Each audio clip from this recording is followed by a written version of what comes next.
On the 28th of January 2025, I uploaded a video. At the time of recording, it has nearly amassed 1900 views, and in it I rank my picks for the top 10 greatest Test cricket matches circa January 2025. The topic of this video was my selection at number 2, sitting in between the 2024 Australia-India Boxing Day Test at number 3 and the 2005 England-Australia Edgbaston Test at number 1. This was a match that was a complete novelty when it happened. Some feats are rare in sport. You might be familiar with a few of the following. At the time of recording, there have been 233 maximum breaks in professional snooker and 109 televised 9-dart finishes. There have been 24 perfect games pitched in the MLB, and only 12 horses have completed the US Triple Crown. Only 5 times has a player registered a quadruple double in the NBA. But rarer than all of that is a tied test match. This is where a test match has concluded, with each team having scored exactly the same number of runs, and the team batting last has been dismissed all out. Before 1948, a tie will be the result if the scheduled play ended with the scores tight, even if the batting team had wickets in hand. This was changed in 1948, and in fact 2 times this has happened in Test cricket. England and Zimbabwe in 1996 in Bulawayo, and India against the West Indies in Mumbai in 2011. Both of those matches went into the books as draws. So the number of tied test matches at the time of recording is 2. Just 2. This video is being released on the anniversary of the first of those matches, 65 years later. Next year will be the 40th anniversary of the second match, and yes, I'll be making a video to mark that occasion. Both of those matches involved Australia. In fact, they both involved Bob Simpson. They were both the first match of their respective series, and they ended on the second to last ball of the last over of the last day. The first occurred at the Brisbane Cricket Ground, more commonly known as the Gabba, in 1960. It's always important to get the context going into this match, which was the first of a 5-test series. The 1958-59 Ashes, 2 summers prior, did not provide the most inspiring cricket. Of the 20 innings in that series, only 4 times did we see a team go past 300, all of which were Australia. England's highest score in that series was 7 declared for 287 in the second innings in the second test, the only match that didn't end in an Australian win, but instead a draw. The only other score over 250 was the third test match in Adelaide, where England made 270 in their second dig after Australia forced the follow-on, and by that time, when England were all out, the match was well and truly only going one way. Furthermore, the series was hampered by slow over rates. Hey, the more things change, the more they stay the same. In the first test, Englishman Trevor Bailey took nearly 6 hours to score 50 runs, his 68 made at only 9 runs per hour.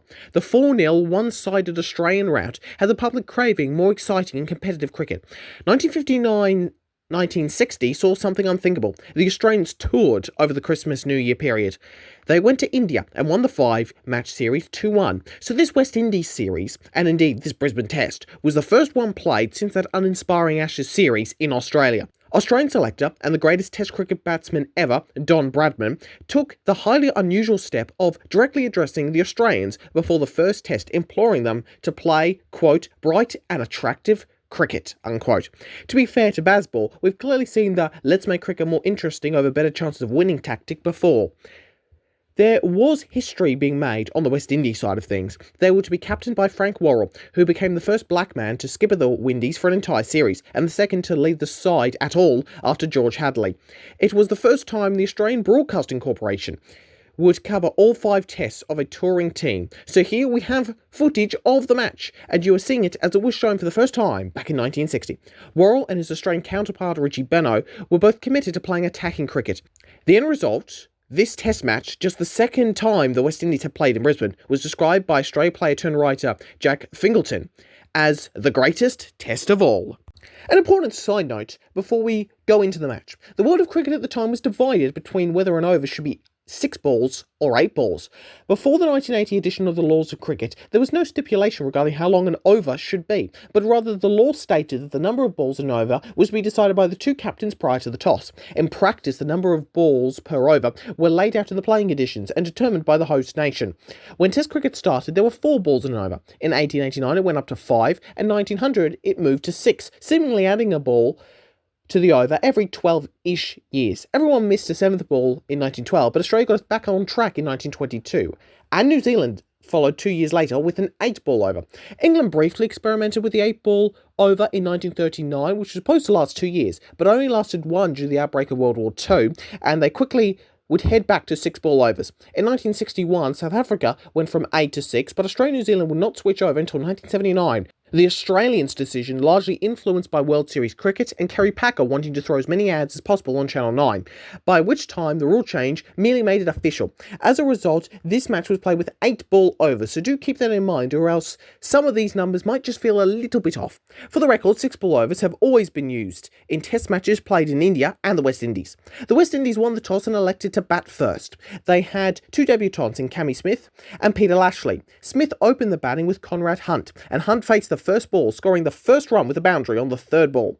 Alan Davison, who bowled that first over, takes the first wicket in the 5th over. Smith is caught behind by wicketkeeper Wally Grouse for 7, and the West Indies are 1 for 23. Rowan Kanhai began with a 4, like Smith, as the West Indies were showing great intent early, but Australia got one back when Davidson dismisses Hunt for 24. That brought Garfield Sobers to the crease, one of the world's best batters, and he showed that from the outset. Kanhai is dismissed, caught behind off Davidson, who took all 3 wickets in the first session. Sobers attacks Benno from his first ball, and in fact so does Worrell. The two played brilliant drives against the Australian spinners. It took just 57 minutes for Sobers to get to 50. The West Indies are 3 for 130 at lunch on day 1. Sobers is 68 and Worrell is 16. The pair would be there when the Windies' score surpassed 100, 150 and 200. When the pair was out there, they were going at 6 runs and over, as the Aussie bowlers, both pace and spin, struggled to prevent the big scoring. Such scoring is what gets more and more people to the Gabba as the day goes on. There was great anticipation for Sobers to get to the century. Of the bowling of Benno, Sobers hits a boundary to get to the brink on 99. A single gets him there. Sobers for his 10th 100 in Test cricket.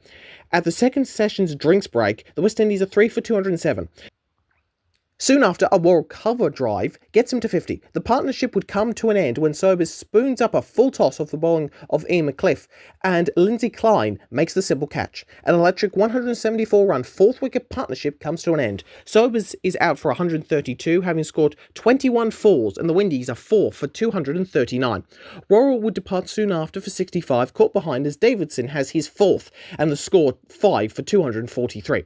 In the last session, Peter Lashley and Joe Solomon also departed. Solomon was actually out-hit wicket, but at the end of day 1, the West Indies are 7 for 359 in one of the most entertaining days of Test cricket played on Australian shores in an age. It certainly needed that. The first wicket to fall on day 2 was Sonny Ramadhan for 12, which also brought up a 5-wicket haul for Davidson. Wes Hall at number 10 came in and played some great shots, hitting 8 fours, and a single off him gets his side to 400. He also collided with his batting partner Jerry Alexander at one point, but still got 2 runs out of it. Even with the new ball in hand, the West Indies lower order was feasting on the Australian bowling. Hall got to 50 off McCleaf. Hall got to 50 off a McCleaf over that saw 17 runs come off it. Finally, the breakthrough came when Hall was stumped for 50, and Alexander was the last man out not long after. The 132 of Sobers was the top score, with half centuries from Worrell 65, Solomon 65, Alexander 60 and Hall 50, helping the tourists to their total. With that, the West Indies were all out for 453, the highest score they'd ever put on in Australia. Davidson had the best figures of 5 for 135. The Australian first innings began with Colin McDonald and Bob Simpson opening. Despite Hall's 90-mile-an-hour pace, a 2 from McDonald gets Australia going. The follow-up ball from Hall hits McDonald just under the heart and he goes down in pain. When Hall is ready, he guides the Hall full toss to deep backward square leg for 4. McDonald and Simpson are able to battle through the fierce bowling of Hall and Sobers as the West Indies persist with their pace bowlers. At a drinks break, McDonald, sitting on 44, hobbles towards the rope to get strapping on his ribs, which had taken a battering from the West Indies pace attack. Australia are none for 62 halfway through day 2. Soon after, he brings up his gallant half-century, which took him 100 minutes to achieve. He is dismissed on 57 off the bowling of Sobers when his uppish leg glance is caught at leg slip by Hunt. Neil Harvey came in at 3 and made 15 before being bowled by Al Valentine. Bob Simpson made his way to 92 before his great innings was over when he was bowled by Sonny Ramadhan. Australia were 3 for 196 at the end of day 2. The next day was a Sunday and a rest day, so play resumed on Monday. Jack Fingleton, writing for the Canberra Times, and one of the few articles on the Trove archives that you can actually read due to there not being copyright issues, admitted to have underestimated the West Indies before this match, and Australia seemingly had an increasing amount of problems. He was particularly impressed by Worrell's captaincy. Coming in at number 4 was Norm O'Neill. He and number 5, Les Favell, got through the new ball period on the morning of day 3, but their partnership ended when the square leg umpire determined Favell was run out in a very close call. The only piece of controversy in the whole match, and given how close it was, no one was really having a go with the umpires for that one. Favell was out for 45, and Australia were 4 for 278, and with O'Neill on 62. He was attacking the spin bowling of Ramanathan, so much so it lifted the seam off the ball. After examination by the umpires and players, a new ball was required. Australia attacked and grinded away, and a straight drive from O'Neill brings up his first Test match century in Australia. Australia continued to attack as the West Indies take the third new ball, and with 5 wickets in hand, a quick O'Neill single gives Australia the lead. Hall finally gets a breakthrough as a fast delivery caught an edge, and Davison was out caught behind. The Australian tail did not really add much as Benno and Grout were trapped LBW by Hall for 10 and 4 respectively. Metcalfe was run out for 4 before O'Neill's drive is caught at mid-off, and it's taken by Valentine. Australia scored 7 for 309 on the day, and O'Neill's 181, his best score in a test, helped the Aussies establish a 52-run first innings lead. Australia were all out for 505 at stumps on day 3. The West Indies' second innings began on day 4. Davison would continue from where he left off in the match's third innings. Davison again had the measure of Smith as he dismisses him for 6 earlier in the innings.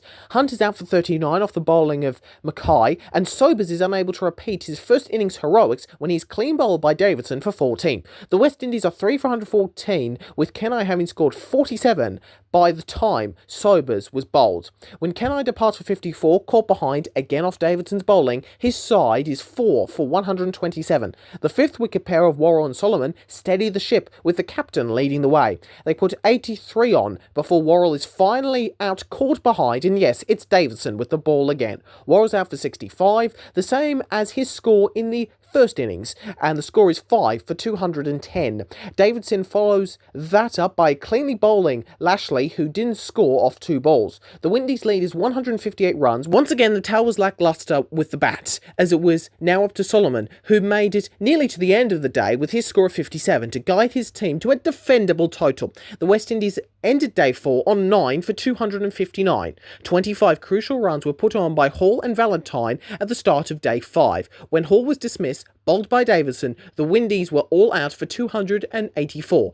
Davison's 5 for 135 in the first innings was joined in this innings with a superb 6 for 87. The equation for the Australians in their second innings was simple. They needed 233 runs in 310 minutes, or 69 8-ball overs, the equivalent of 92 6-ball overs, to win. The West Indies needed 10 wickets and to dismiss Australia for 231 runs or less to win. In his book, A Tale of Two Tests, Benno described the rest of day 5 as, quote, in retrospect, surely the most nerve-wracking 310 minutes of all time, unquote. Only 4,500 people were there for day 5, a disappointing crowd, but I would be willing to bet that there were tens of thousands of people who claimed to be there because of what happened next. It really was something. Only 4,000 people there, and yet I reckon I've spoken to about 60,000 who all reckon they were there at the game. The first run for Australia came off McDonald's, but the first big moment came when Simpson was dismissed by Hall for a 14-ball duck. Subfielder Lance Gibbs makes the catch. Simpson's replacement doesn't last much longer. He is out for 5 off a brilliant catch by Sobers, who dislocated his finger in the effort, and Alexander applies first aid. Hall had taken both wickets and in fact was brilliant for the Windies in the opening session. Quote, a dismal morning for Australia, unquote, according to Benno, in which Hall took 2 wickets while restricting Australia's run rate.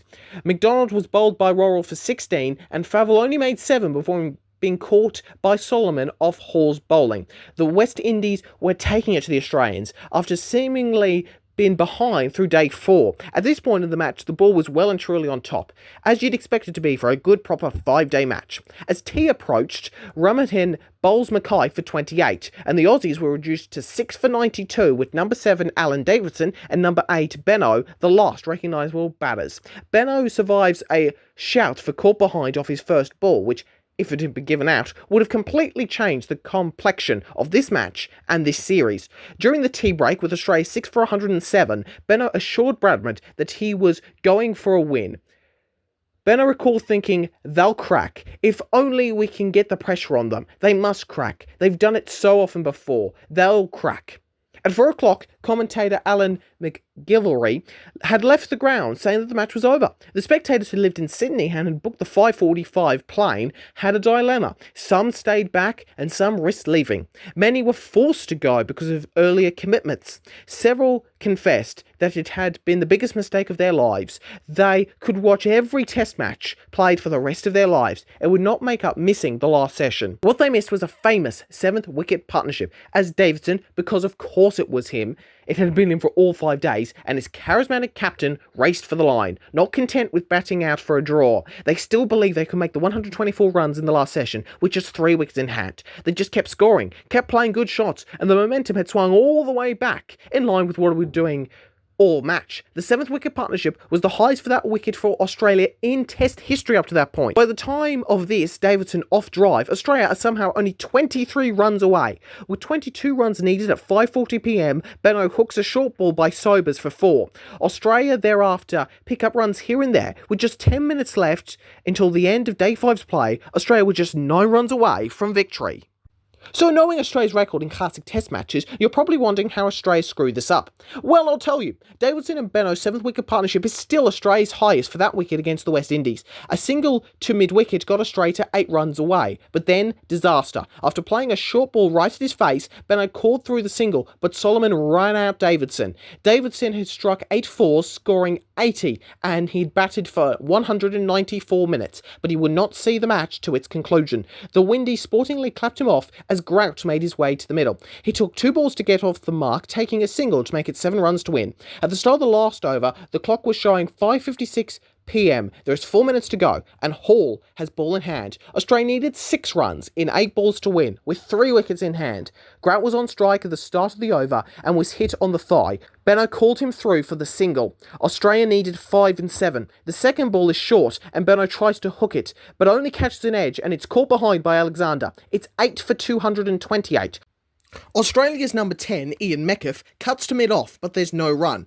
5 and 5 is required. The 4th ball of the over flew down a leg side without making contact with Metcalfe's bat. Grout calls him through for the bye. Alexander threw the ball to the bowler's end to try and run out Metcalfe.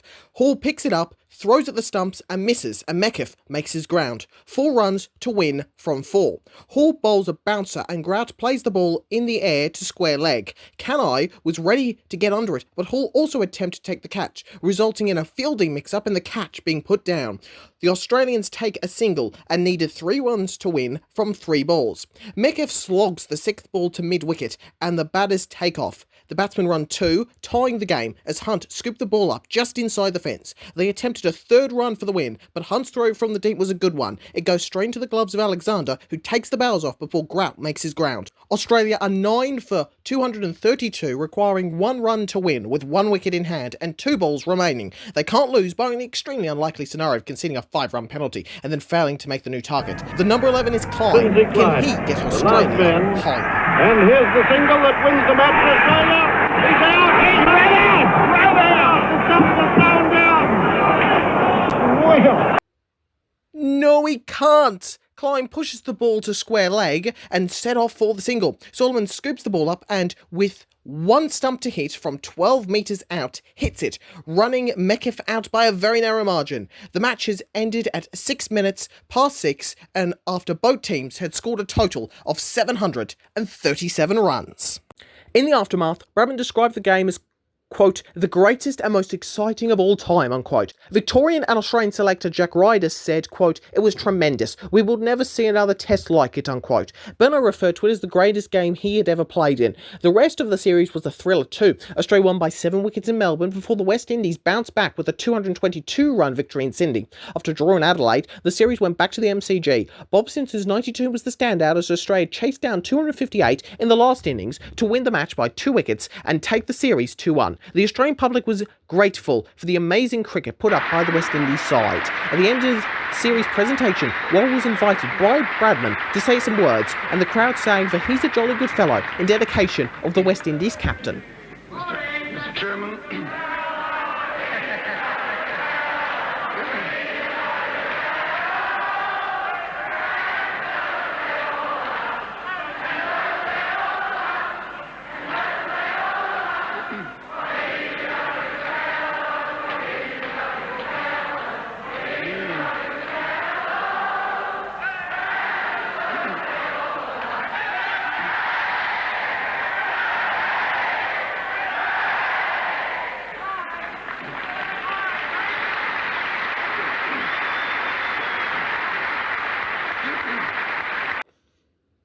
It was said cricket needed a great series after the Ashes of 2 years prior, and the two teams certainly delivered that.